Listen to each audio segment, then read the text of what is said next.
नमस्कार, एक बार फिर आप सभी का एक नए मॉक टेस्ट में स्वागत है। इस बार हम लोग नेक्स्ट आईएएस का जो प्रीलिम्स को लेकर के मॉक टेस्ट स्टार्ट किया गया है उसे हम लोग कवर करने की यहाँ पर कोशिश करेंगे। और दरअसल हमारी कोशिश ये है कि जितने भी कोचिंग संस्थान हैं उनके जो इम्पोर्टेंट मॉक टेस्ट हैं वो हम लोग ज़रूर करके निकलें, जिससे कि हमारी तैयारी और बेहतर हो सके। क्लियर है? तो चलिए हम लोग अपने सेशंस को यहाँ से स्टार्ट करते हैं। इससे पहले हम लोगों ने ध्येय का मॉक टेस्ट स्टार्ट किया था। ध्येय के 2 टेस्ट हम लोग ऑलरेडी कर चुके हैं और ये तीसरा टेस्ट हम लोगों का किसका है? आईएएस, नेक्स्ट आईएएस का है। ठीक है, तो ये जो हम लोग का सेगमेंट है ये कौन सा है? ये पॉलिटिकल साइंस का। इस सेशन में हम लोग पूरा का पूरा पॉलिटिकल साइंस वाले टॉपिक को एक एक करके कवर करने की कोशिश करेंगे। क्लियर है? तो देखते हैं हमारा पहला प्रश्न हमसे क्या कह रहा है। हमारा पहला प्रश्न हमसे कह रहा है कि भारत के संविधान की प्रस्तावना के संदर्भ में निम्नलिखित कथनों पर विचार करना है। क्लियर है? कहने का मेरा सेंस ये है कि जो भी हमारी प्रस्तावना है, प्रेम्बल्स है, उस प्रेम्बल्स के बारे में हमसे यहाँ पर पूछा जा रहा है। अब सबसे इम्पॉर्टेंट चीज़ ये है कि अभी तक जब हम फुल लेंथ टेस्ट कर रहे हैं तो उसमें कई बार आ रहा है कि सर फुल लेंथ में हो रहा है कि जो इम्पोर्टेंट टॉपिक है वो तो छूट ही रहे हैं, साथ ही में कुछ ही क्वेश्चन से हमारा सामना होता है। लेकिन अगर हम लोग एक मॉक टेस्ट सेगमेंट वाइज कर लें, देन ओवरऑल हम लोग फुल लेंथ करें तो ज़्यादा बेनिफिट्स होंगे। मुझे लगा ये बात बिल्कुल सही है। तो हर सब्जेक्ट का एटलीस्ट हम एक या दो मॉक टेस्ट फुल लेंथ देखेंगे और साथ ही में हम लोग 1 या 2 सेगमेंट वाइज देखेंगे। ठीक है, आगे बढ़ते हैं। तो हमारा पहला प्रश्न है कि हमें किसके बारे में बताना है? हमें बताना है प्रस्तावना के बारे में। ठीक है, प्रस्तावना के बारे में क्या कह रहा है? यह संविधान का हिस्सा नहीं है। अनुच्छेद 368 के तहत इसे संशोधित किया जा सकता है। 42वें संविधान संशोधन के द्वारा बंधुत्व शब्द इसमें शामिल किया गया था। क्लियर है? जो कीवर्ड थे मैंने उन्हें हाईलाइट कर दिया है। अब देखते हैं, अगर मैं आपसे बात कर रहा हूँ प्रस्तावना की, प्रेम्बल्स की, तो क्या प्रस्तावना संविधान का हिस्सा नहीं है? नहीं। अगर मैं बात करूं कि पहले अगर सर्वोच्च न्यायालय ने वेरूवारी यूनियन मामले में, जो कि 1960 में आया था, उसमें ये कहा गया कि प्रस्तावना संविधान का हिस्सा नहीं है। ठीक है, ये कब कहा गया? तो ये 1960 में कहा गया कि प्रस्तावना संविधान का हिस्सा नहीं है। वर्तमान में क्या है? केशवानंद भारती बनाम केरल राज्य 1973 में इसे खारिज कर दिया गया और ये कहा गया कि प्रस्तावना संविधान का अभिन्न अंग है और आर्टिकल 368 के तहत संसद प्रस्तावना में या प्रेम्बल्स में संशोधन कर सकती है। क्लियर है? तो दूसरा स्टेटमेंट हमारा सही है और पहला स्टेटमेंट हमारा गलत हो गया। आगे, 42वें संविधान संशोधन द्वारा बंधुत्व शब्द को शामिल किया गया, तो नहीं, ऐसा नहीं है, क्योंकि 1973 में जब केशवानंद भारतीवाद का जजमेंट आया तो उसके जस्ट बाद में 42वें संविधान संशोधन अधिनियम 1976 में 3 शब्दों को शामिल किया गया। वो 3 शब्द कौन से थे? समाजवाद, धर्मनिरपेक्ष और अखंडता। क्लियर है? तो 42वें संविधान संशोधन में बंधुत्व शब्द को शामिल नहीं किया गया है, जबकि बंधुत्व शब्द जब हमारा उद्देशिका रखा गया है, प्रस्तुत किया गया है 1946 में, उसी के टाइम पे 3 चीज़ें रखी गई थी: न्याय, स्वतंत्रता, समानता। उन्हीं सारी चीज़ों में बंधुता भी शामिल है। क्लियर? तो कौन सा स्टेटमेंट हमारा सही है? दूसरा स्टेटमेंट हमारा सही है, इसलिए कौन सा विकल्प सही हो जाएगा? केवल और केवल बी वाला विकल्प आपका सही हो जाएगा। हम लोग पेन चेंज कर ले रहे हैं, पेन रेड ग्रीन की जगह हम लोग रेड ले लेते हैं। क्लियर? आगे बढ़ते हैं अगले प्रश्नों पे। भारत के संविधान के निम्नलिखित में से कौन से प्रावधान शक्तियों के पृथकीकरण से संबंधित हैं? पृथकीकरण के सिद्धांत से कौन कौन से आर्टिकल्स इसमें संबंधित हैं? आर्टिकल 50 है तो नहीं, आर्टिकल 50 नहीं है। क्यों? क्योंकि आर्टिकल 50 ये डीपीएसपी से रिलेटेड है और डीपीएसपी में क्या कहता है कि राज्यों को राज्य की सार्वजनिक सेवाओं में न्यायपालिका और कार्यपालिका एक दूसरे से अलग अलग होंगे, तो ये आपका नहीं होगा। फिर हमसे क्या कह रहे हैं? अच्छा, होगा, बिल्कुल, शक्ति का पृथकीकरण है, एग्जैक्टली है, क्षमा चाहूँगा। कहने का मतलब विधायिका आपकी ओवरऑल कार्यपालिका और न्यायपालिका दोनों अलग अलग होंगे, तो ये शक्ति पृथकीकरण सिद्धांत को फॉलो करते हैं। क्लियर है? आगे हम लोग चल रहे हैं। आगे आर्टिकल 122। तो आर्टिकल 122 क्या कह रहा है? आर्टिकल 122 ये कहता है कि संसदीय कार्यवाही की वैधता की जांच करने से इसे रोकता है और यह प्रावधान यह सुनिश्चित करता है कि न्यायपालिका विधानमंडल के आंतरिक कामकाज में हस्तक्षेप ना करे, साथ ही में कानून बनाने वाली संस्था की संस्थागत स्वायत्तता को बनाए रखे और संसदीय संप्रभुता की पवित्रता को भी बनाए रखे। इसलिए आपका ये वाला भी सही है। क्लियर है। आगे हम लोग देख रहे हैं, फिर हमारा आर्टिकल 361 है। तो आर्टिकल 361 क्या कहता है? आर्टिकल 361 यह कहता है कि राष्ट्रपति और राज्यपाल को आपराधिक कार्यवाही से और अपने आधिकारिक कर्तव्यों के पालन के लिए अदालतों के प्रति जवाबदेही होने से संवैधानिक प्रतिरक्षा प्रदान किया गया, मतलब उन्हें छूट प्रदान की गई है। यह कार्यपालिका के शीर्ष पदाधिकारियों को न्यायिक अतिक्रमण से बचाता है और साथ में उन्हें स्वतंत्र रूप से अपनी भूमिका निभाने में सक्षम बनाता है, इसलिए ये आपका सही है। वहीं अगर मैं आर्टिकल 324 की बात करूँ तो आर्टिकल 324 एक स्वतंत्र निर्वाचन आयोग की स्थापना का प्रावधान करता है, इसलिए आपका कौन सा विकल्प सही है? तो 1, 2, 3 और सही है और चौथा सही नहीं होगा। धन विधेयक के संबंध में निम्नलिखित कथनों में से कौन सा कथन सही है? धन विधेयक की बात कर रहे हैं। किसी विधेयक को धन विधेयक होने के संबंध में स्पीकर का निर्णय अंतिम होता है, तो बिल्कुल होता है। मतलब कोई भी विधेयक धन विधेयक है या नहीं, इसका अंतिम निर्णय कौन लेता है? लोकसभा का अध्यक्ष लेता है।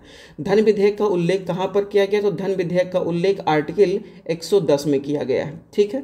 राज्यसभा धन विधेयक में संशोधन का सुझाव दे सकती है, तो बिल्कुल राज्यसभा धन विधेयक में संशोधन नहीं कर सकती है, लेकिन संशोधन का सुझाव दे सकती है और 14 दिन के भीतर राज्यसभा को धन विधेयक लोकसभा को वापस करना अनिवार्य होता है। अतः वह नहीं करेगा तो वह स्वतंत्र रूप से पारित मान लिया जाएगा, सुमोटो पारित मान लिया जाएगा।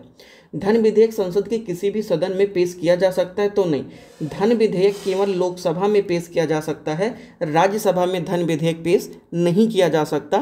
तो ये मान के आप चलिए कि आपके तीसरे वाले स्टेटमेंट गलत है, पहला और दूसरा सही है।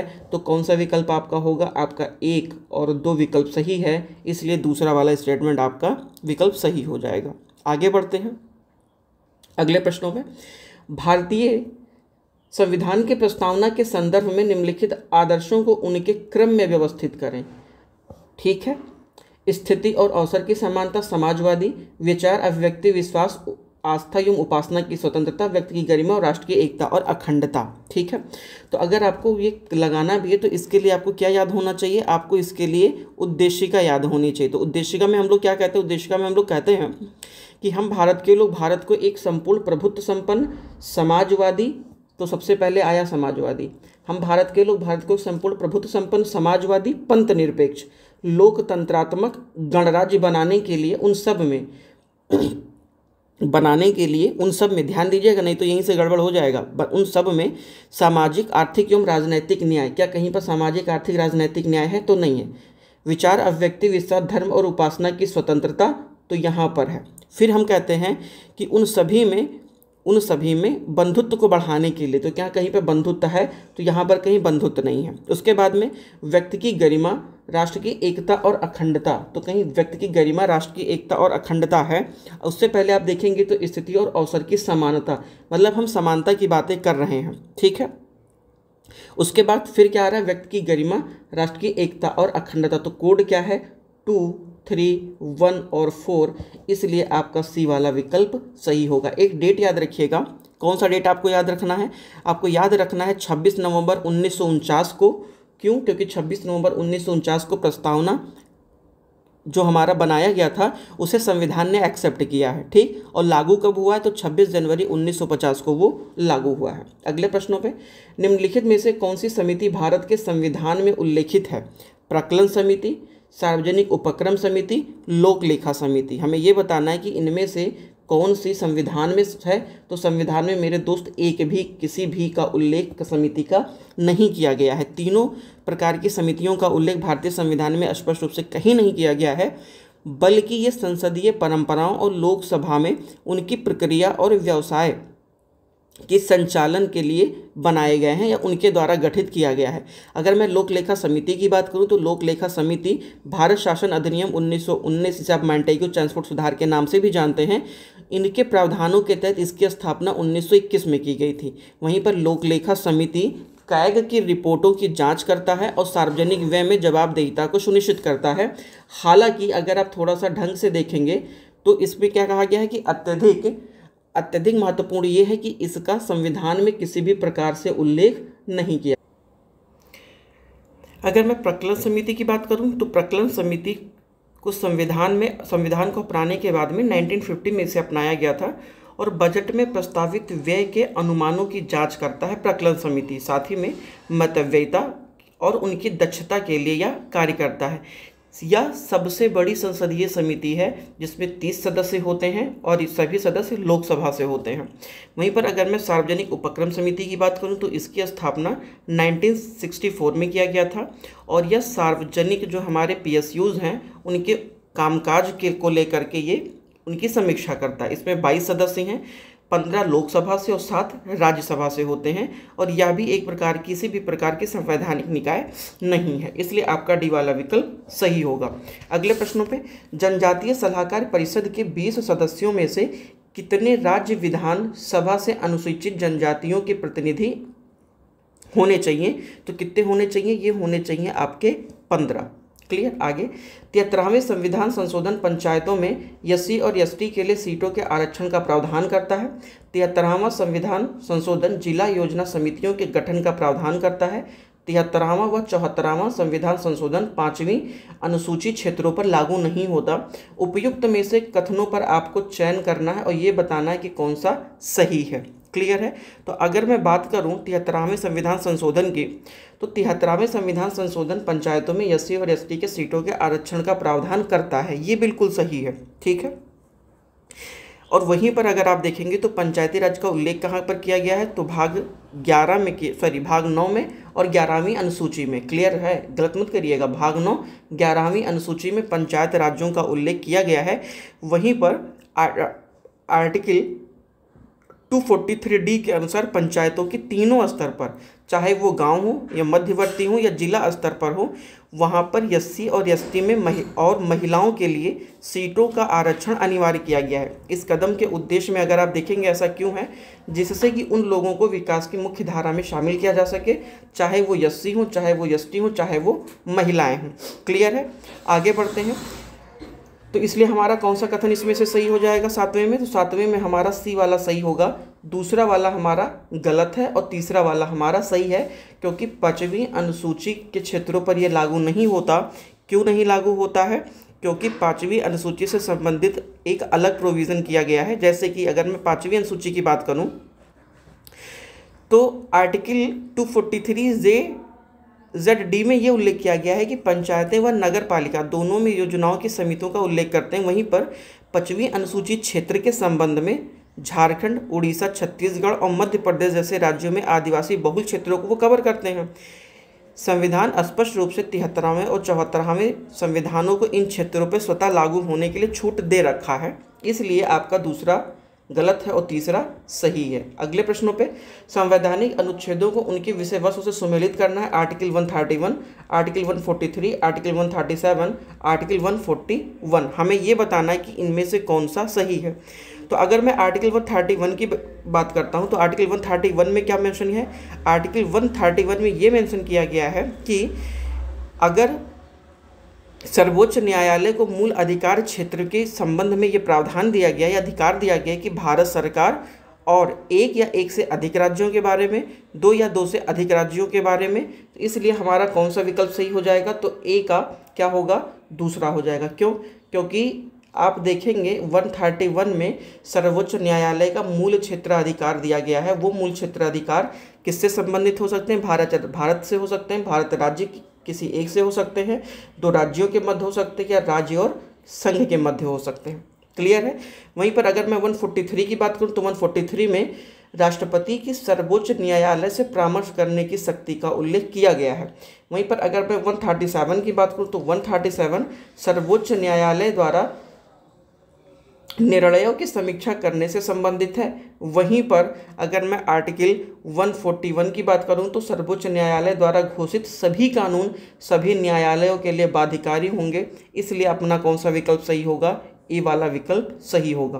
प्रश्न संख्या 9, भारत के सर्वोच्च न्यायालय में न्यायाधीशों की कुल संख्या तय करने का अधिकार किसके पास में है? ये हमें बताना है कि ये किसके पास में है। तो हम सबको पता है कि ये किसके पास में है? संसद के पास में है, ना कि भारत के राष्ट्रपति के पास में है। मुख्य न्यायाधीश और अन्य न्यायाधीशों सहित भारत में सर्वोच्च न्यायालय की शक्तियों का निर्धारण किया जाता है। कौन करता है? संसद करती है, कानून बना करके। पहली चीज़ तो ये समझिएगा। दूसरी बात, आर्टिकल 124 क्लॉज 1 में ये कहा गया है कि सर्वोच्च न्यायालय में भारत का एक मुख्य न्यायाधीश होगा और साथ ही में संसद कानून द्वारा उनकी सदस्यों की या उनके संख्या का निर्धारण करेगा। क्लियर। आगे, नीति निर्देशक सिद्धांतों के संदर्भ में निम्नलिखित कथनों पर विचार करना, ये न्यायालय द्वारा लागू करने के योग्य हैं तो नहीं। नीति निर्देशक तत्वों को मतलब हम लोग कोर्ट के द्वारा लागू नहीं कर सकते हैं। क्लियर। ये कहाँ है? आर्टिकल 37 में मेंशन किया गया है। तो पहला स्टेटमेंट तो हमारा गलत हो गया। ठीक है। दूसरा, इनका उद्देश्य राजनैतिक लोकतंत्र स्थापित करना है तो नहीं। इनका उद्देश्य राजनैतिक लोकतंत्र स्थापित करना नहीं है, जबकि इनका उद्देश्य क्या है? इनका उद्देश्य है असमानता, गरीबी, निरक्षरता, आर्थिक शोषण, इन सब को बेहतर करते हुए एक कल्याणकारी राज्य की स्थापना करना है। इसलिए आपका दूसरा भी गलत है। गांधीवादी और समाजवादी दोनों सिद्धांत इसमें शामिल है तो हाँ, गांधीवादी और समाजवादी दोनों सिद्धांत इसमें शामिल हैं। इसलिए आपका केवल बी वाला विकल्प सही होगा और सारे गलत होंगे। अगले प्रश्नों पे, भारत में संपत्ति का अधिकार अब है क्या? मतलब संपत्ति का अधिकार एक मौलिक अधिकार तो नहीं है। क्लियर है।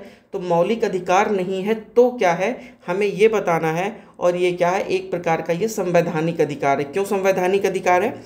क्योंकि जब संपत्ति के अधिकार को पहले कहाँ मेंशन था? तो संपत्ति का अधिकार फंडामेंटल राइट आर्टिकल 31 में मेंशन था, वहाँ पर ये एक मौलिक अधिकार था। लेकिन 44वें संविधान संशोधन 1978 के माध्यम से मौलिक अधिकारों की सूची से इसे हटा दिया गया। क्लियर। आगे कहाँ लाया गया? तो भाग 12 के तहत आर्टिकल 300 क्लॉज ए में इसे मेंशन कर दिया गया और ये कहा गया कि किसी भी व्यक्ति को कानून के अधिकार के बिना उसकी संपत्ति से वंचित नहीं किया जाएगा। इससे संपत्ति का अधिकार को एक संवैधानिक अधिकार दिया गया। इसका अर्थ यह है कि यह आर्टिकल 32 के तहत लागू नहीं करवाया जा सकता। मतलब अगर आपके संपत्ति के अधिकार का उल्लंघन हो रहा है तो आर्टिकल 32 के तहत आप सुप्रीम कोर्ट पर रिट नहीं कर सकते हैं। ये बात आप मान के चलिएगा। तो ये किस प्रकार का अधिकार है? ये एक प्रकार का संवैधानिक अधिकार है। अगले प्रश्नों पे, अच्छा एक चीज़ आप ध्यान रखिएगा कि हमारे पास दो आर्टिकल है, एक आर्टिकल 32 है और एक आर्टिकल 226 है। आर्टिकल 32 सुप्रीम कोर्ट से रिलेटेड है और आर्टिकल 226 हाई कोर्ट से रिलेटेड है। मतलब आर्टिकल 32 के तहत आप सुप्रीम कोर्ट में रिट दायर कर सकते हैं और आर्टिकल 226 के तहत आप हाई कोर्ट में रिट दायर कर सकते हैं। सूची 1 को सूची 2 से मिलाना, हमें ये बताना है कि कौन सी चीज़ें हमने कहाँ से एक्सेप्ट की हैं। न्यायिक समीक्षा, समवर्ती सूची, गणराज्य और संविधान संशोधन की प्रक्रिया। तो न्यायिक समीक्षा हमने कहाँ से लिया है? तो न्यायिक समीक्षा हमने लिया है अमेरिका से, समवर्ती सूची हमने ऑस्ट्रेलिया से लिया है। वहीं पर अगर मैं संशोधन की प्रक्रिया की बात करूं तो संशोधन की प्रक्रिया हमने साउथ अफ्रीका से लिया है और गणराज्य हमने फ्रांस से लिया है। क्या ये हम लोग सही लिख रहे हैं? इसके अकॉर्डिंग कोड क्या होना चाहिए?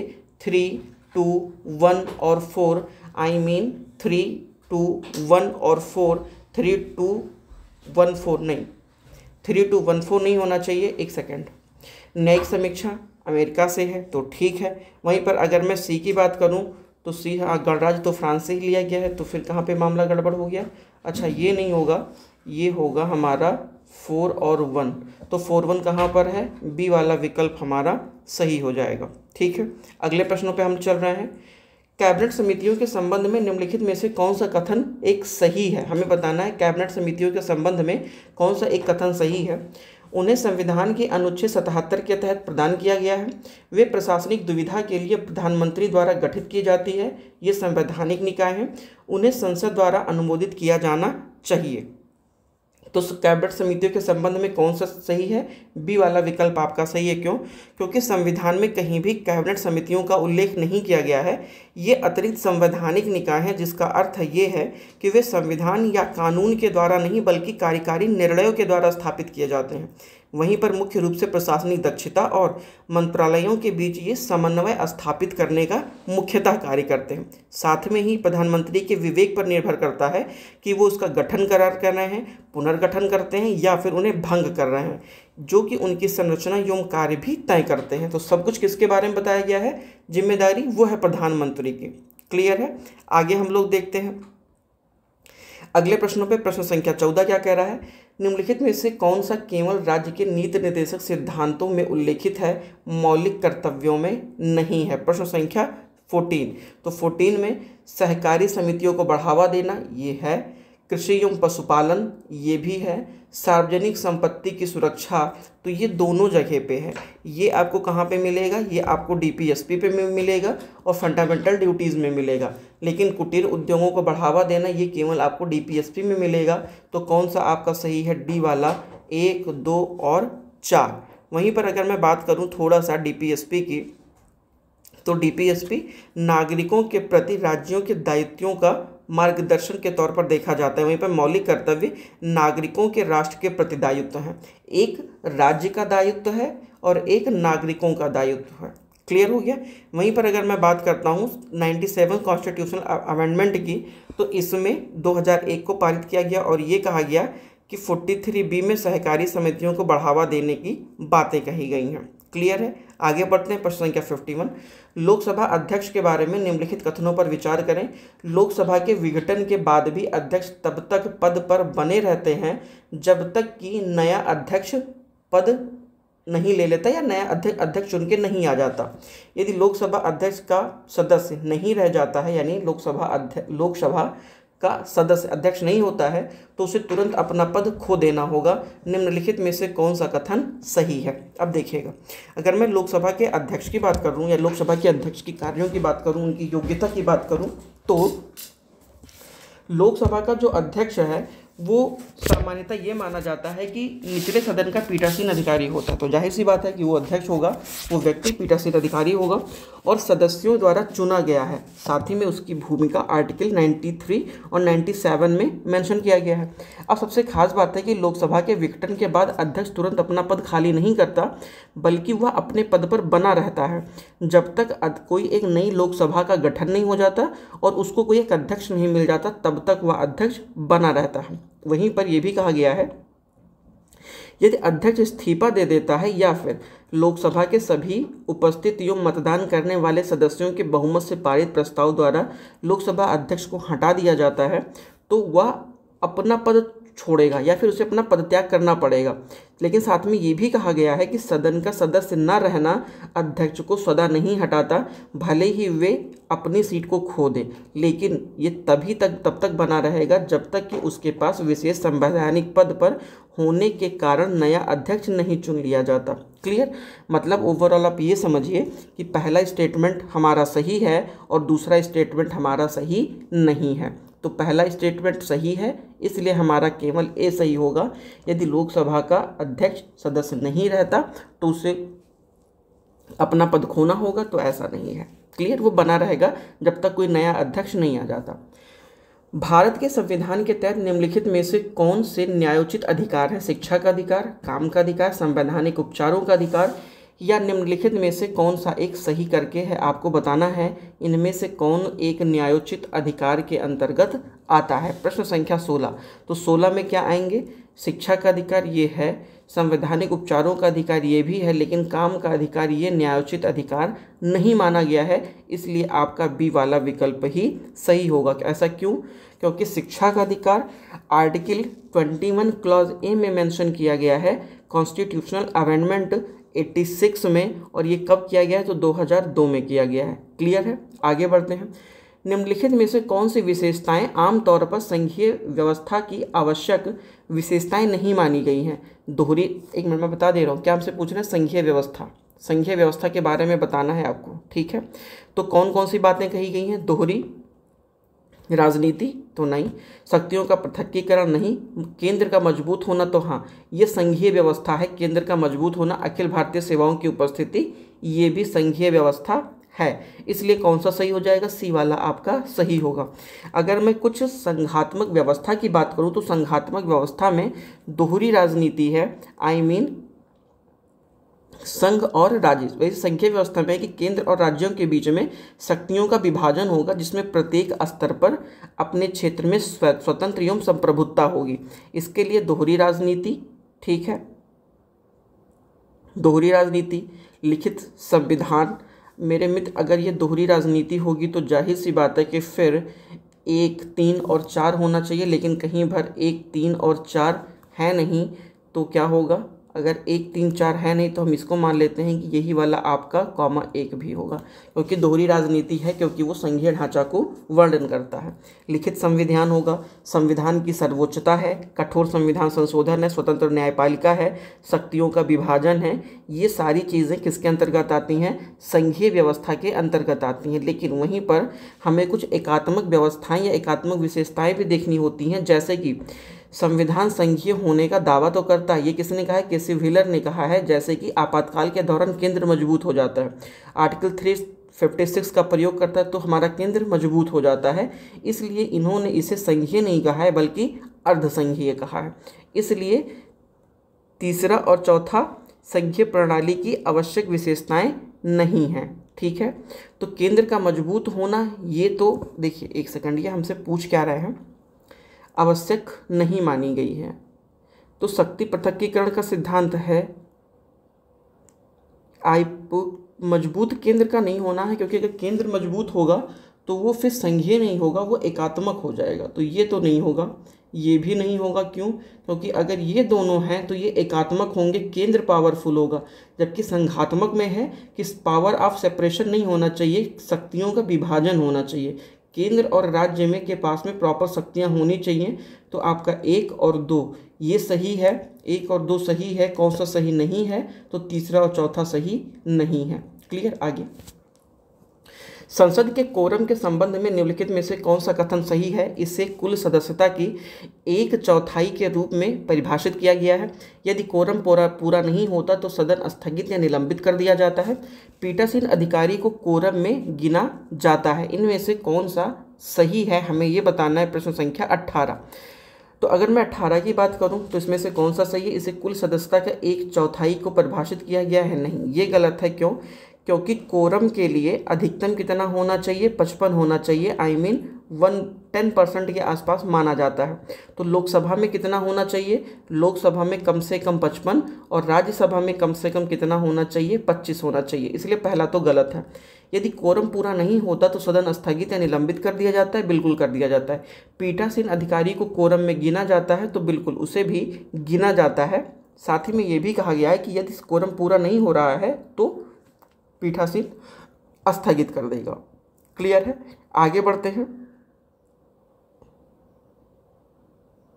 अगला प्रश्न संख्या हमारा 19 क्या कह रहा है? हम टिक मार ले रहे हैं। कौन सा हमारा सही होगा? पहला गलत है तो आपका दूसरा और तीसरा सही होगा। प्रश्न संख्या 19, संघ लोक सेवा आयोग अपनी वार्षिक रिपोर्ट किसे देता है? राष्ट्रपति को देता है। इवन कोई भी अगर एक प्रकार का संवैधानिक निकाय है तो वो सारे लोग अपनी रिपोर्ट किसको प्रस्तुत करते हैं?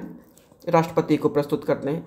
मौलिक कर्तव्यों के संबंध में निम्नलिखित पर विचार करें। वे भारत में सभी नागरिकों और विदेशियों पर लागू होते हैं। वे कानूनों की अदालत द्वारा लागू किए जा सकते हैं। इन्हें स्वर्ण सिंह समिति की सिफारिश के आधार पर जोड़ा गया था। ये किसकी बात कर रहे हैं? मौलिक कर्तव्य की बात कर रहे हैं। अगर मैं थोड़ा सा मौलिक कर्तव्य की अगर बात करता हूँ तो मौलिक कर्तव्य स्वर्ण सिंह समिति के सुझाव पर 42वें संविधान संशोधन अधिनियम 1946 में शामिल किया गया था। और भाग कौन सा है? भाग 4 का और आर्टिकल 51A में मेंशन किया गया है।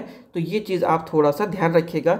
इसलिए पहला कथन आपका गलत है, दूसरा कथन भी आपका गलत है क्योंकि इसे लागू नहीं किया जा सकता।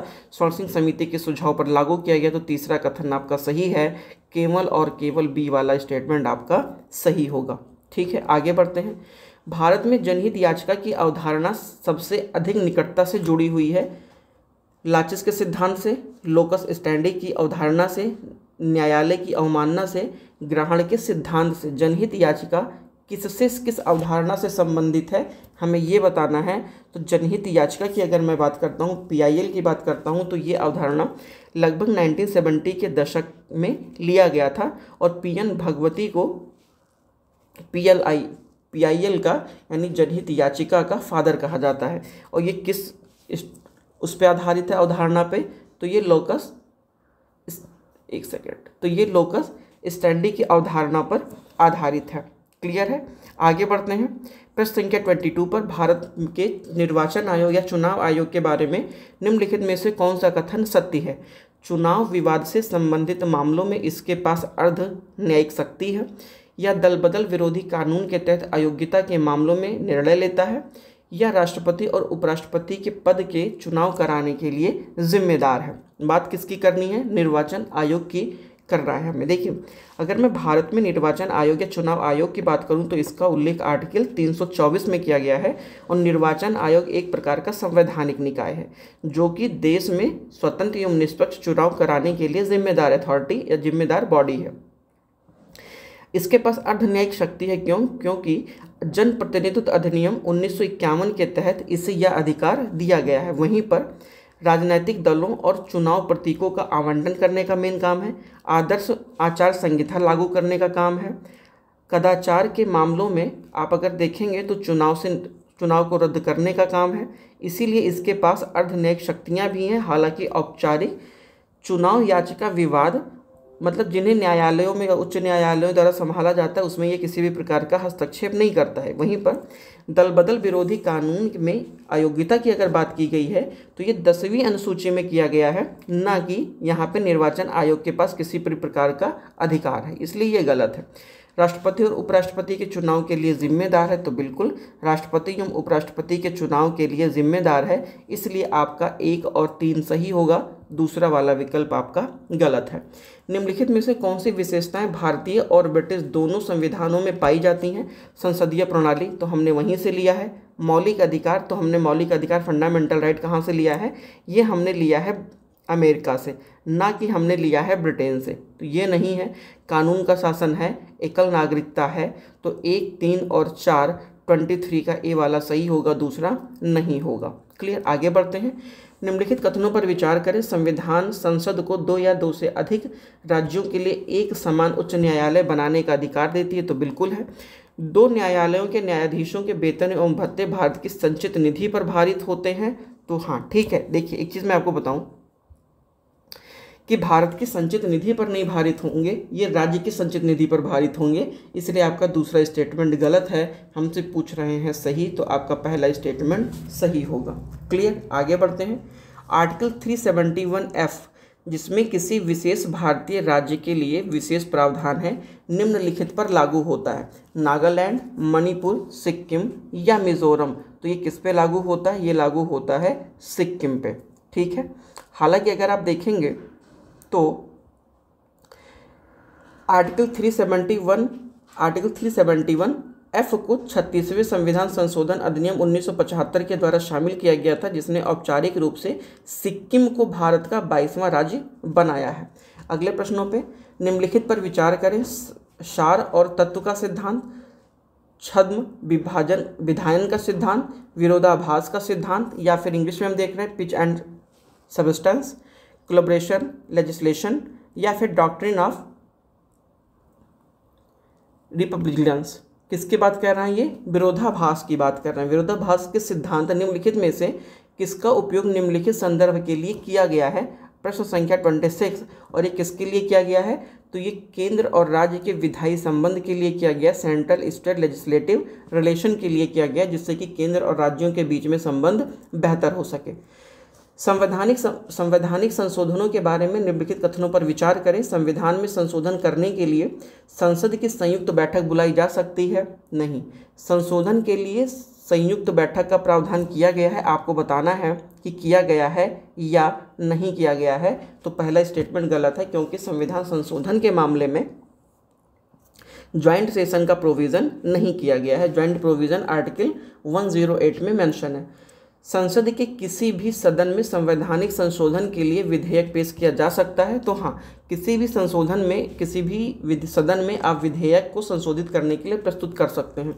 संविधान संशोधन विधेयक के लिए राष्ट्रपति की पूर्व अनुमति की आवश्यकता होती है? तो नहीं, राष्ट्रपति के पूर्व अनुमति की आवश्यकता नहीं होती है, इसलिए आपका दूसरा वाला विकल्प ही सही है।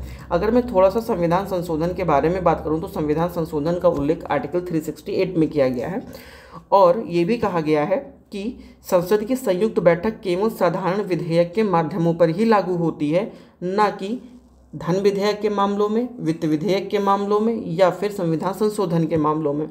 दोनों सदनों के बीच में अगर किसी भी प्रकार की असहमति होती है तो संविधान संशोधन बिल वहीं पर समाप्त हो जाता है, वो लागू नहीं हो पाता।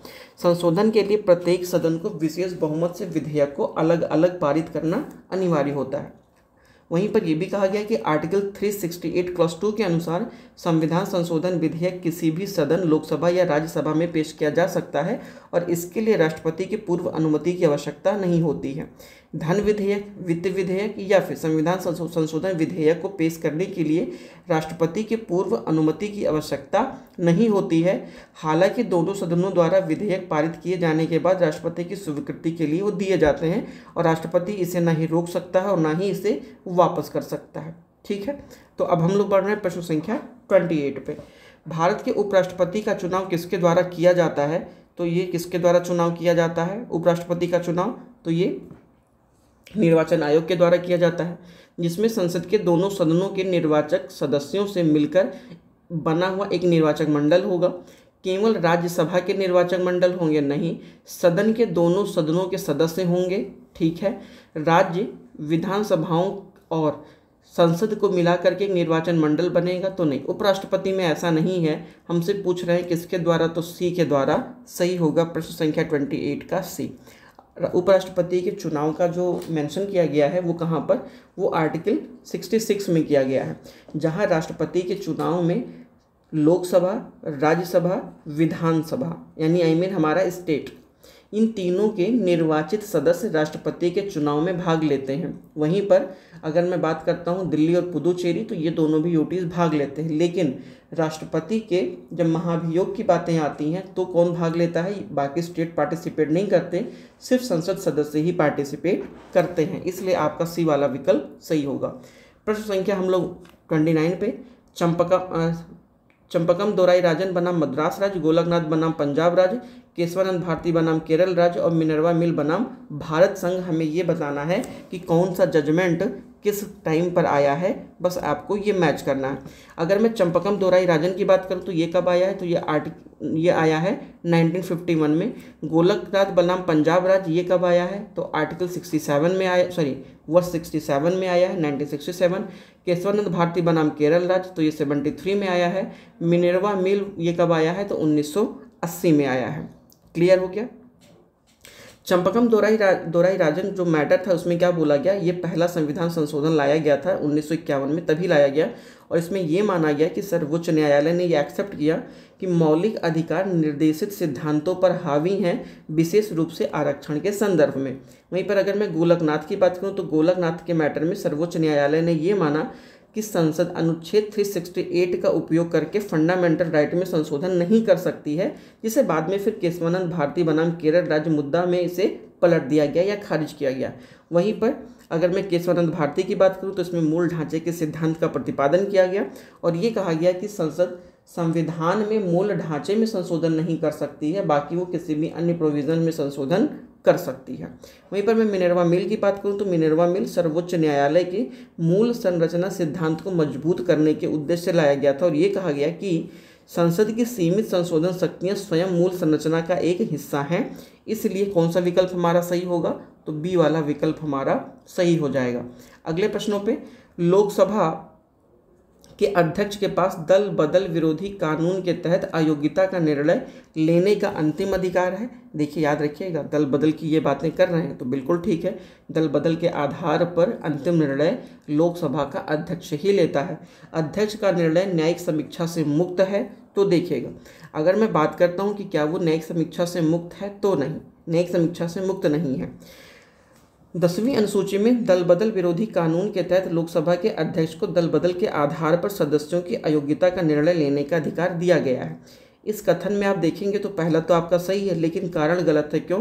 क्योंकि स्टार्टिंग में न्यायिक समीक्षा से ये मुक्त किया गया था, लेकिन कोइटो होलोहन मामले में सुप्रीम कोर्ट 1992 में सुप्रीम कोर्ट ने ये जजमेंट दिया और कहा भी कि जो स्पीकर है यानी लोकसभा के अध्यक्ष हैं आर्टिकल 32 और आर्टिकल 226 के तहत न्यायिक समीक्षा के अधीन है। हालांकि ये भी कहा गया कि न्यायालय केवल स्पीकर द्वारा निर्णय लिए जाने के बाद ही हस्तक्षेप कर सकते हैं, कार्यवाही के लंबित रहने के दौरान आप नहीं कर सकते हैं। और इस प्रकार से आपका दावा तो सही है, आपका ए तो सही है, लेकिन आर आपका गलत है, तो सी वाला विकल्प आपका सही हो जाएगा। क्लियर है? तो ये ओवरऑल हम लोगों ने 30 क्वेश्चन अटैम्प्ट किए हैं, जो कि क्लासेस थोड़ी सी लंबी हो रही हैं, इसलिए हम लोग इस सेशन को यहीं पर एंड करते हैं और फिर अगले सेशन में अपनी इस क्लास को कंटिन्यू करेंगे।